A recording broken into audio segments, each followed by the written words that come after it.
Hi guys, welcome to 10 Minute Reviews. Thank you for tuning in. This is Jason bringing you today's episode. So for today, and Amy's off to the side, she's waving at the camera even though you guys can't see it. So she's not waving at you guys, she's just waving at the camera. For today's episode, I want to talk about a fantasy lit RPG book. I've read a whole bunch of them. We've talked about some. Dao Wong, or Tao Wong, however we choose to pronounce it, writes a lit RPG book, The System Apocalypse. There's a whole bunch within the framework, and sometimes they cross other genres as well. So this one is lit RPG, semi-fantasy, semi-cultivation. So it is called Defiance of the Fall by Zachary Atwood. I'm going to talk about four things as usual. Talk about the world, characters, plot, and the writing style. So the world is our world, and it's not. Just like a lot of these apocalypse lit RPG type books, where a system ends up coming into play, that's the core part of what happened. But then the world is, because we are so weak, is combined with another world. So Earth is basically broken up.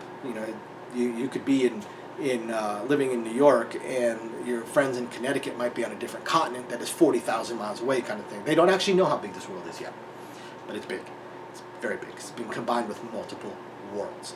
That's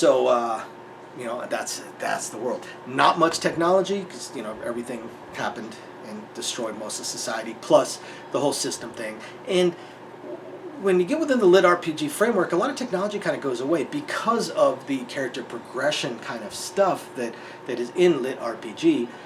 Most of our technology would sort of go away. You don't really need planes anymore when you have teleporters. You don't need cars anymore when you have people that can walk 50 miles an hour. Hospitals when you have healers. Guns are kind of obsolete. That's why a lot of the lit RPGs almost always end up back in melee weapons, because guns kind of become pointless when they would just bounce off people's skins because their endurance is so high, or resistance is high, or whatever other lit RPG element is in play.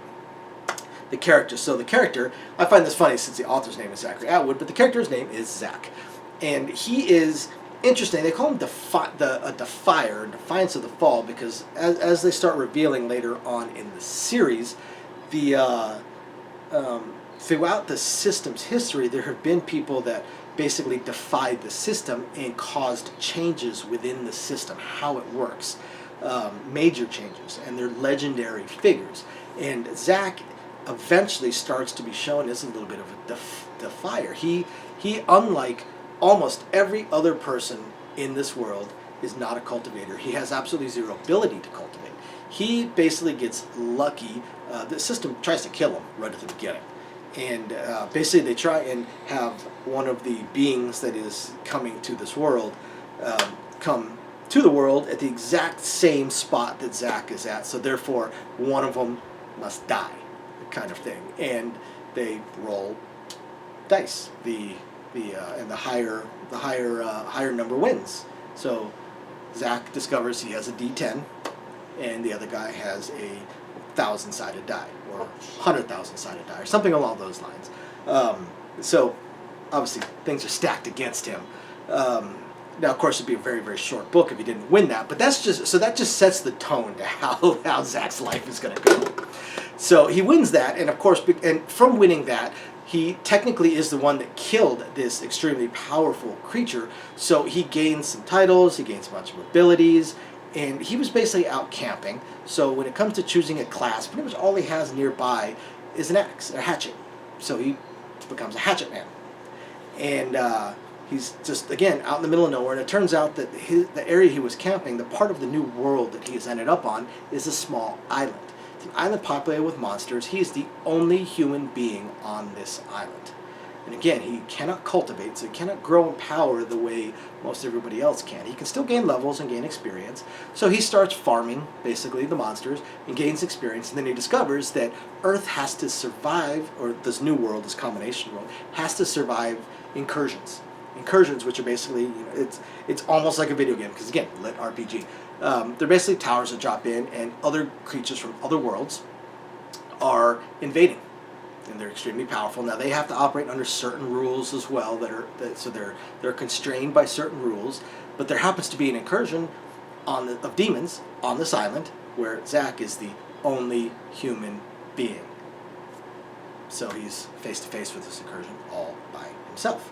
Now he because of his titles and a few other things that he gains near the beginning and being the only person, he is able to kind of be overpowered. And that's one of the things that shows up throughout this book, is how he gets known for being extremely overpowered. Now, unlike a lot of other books where the character is overpowered, and I believe I'm already into the plot here, unlike a lot of other books where the character is overpowered, he does have equals. His life is in danger. He does end up going up against people that are far stronger than him. But for the most part, for his level, for how long humanity has been part of the system, he is overpowered.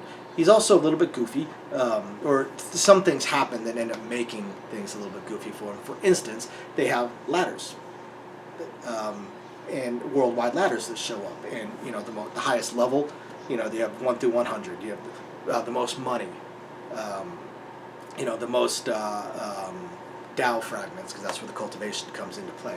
And he wants to make sure that his sister, if she is still alive and ever sees him on these ladders, or ever sees the ladders, will know he's alive and coming for her. But he also doesn't want to put his name up there on the ladder, so the only thing he can do is put up the little joking name that him and his little sister would use when they were playing as a child. So he is on the ladder as Super Brother Man. And unfortunately, and he hopes he can change it eventually. And unfortunately, he finds out that it's locked in. So he ends up being known as Super Brother Man for the rest of the series, and that comes into play quite a few times. As oh yeah, who's the legend? He's the legendary Super Brother Man. It's pretty funny, and it definitely comes into play quite a few times. Now he gets a few other things, such as he does have a core. He cannot cultivate. He does have a core. Ends up by sheer luck getting a dual core, and things end up throughout the rest of the series. But the series begins with him just fighting that incursion, defeating that incursion. Now again, the only human on that island at the time, defeating that incursion. And actually, by closing it, strands the demons onto the island, the ones that choose not to escape or are unable to escape. And he ends up teaming up with one of them, with their commander. Basically, he ends up kind of enveloping them into his new society that he is building, the town that he is building, that he ends up trying to pull more and more people into as the series goes on. As far as the writing style goes, it's kind of typical LitRPG. Has most of the RPG elements. The way that Atwood deals with the cultivation side of it, even though Zach can't cultivate, or Super Brother Man can't cultivate, with the Tao fragments, the Tao, merging them, and how that increases the power. Of course, it's got things like your titles and all the usual stuff. It's very good, very well written, and this is one of my favorite LitRPG books that I am currently reading. System Apocalypse is finished. Thousand Lee is not LitRPG. This is one of my favorites, so you guys definitely have to check it out. Hit the like and subscribe buttons. Thanks for watching. Catch you next time. Bye now.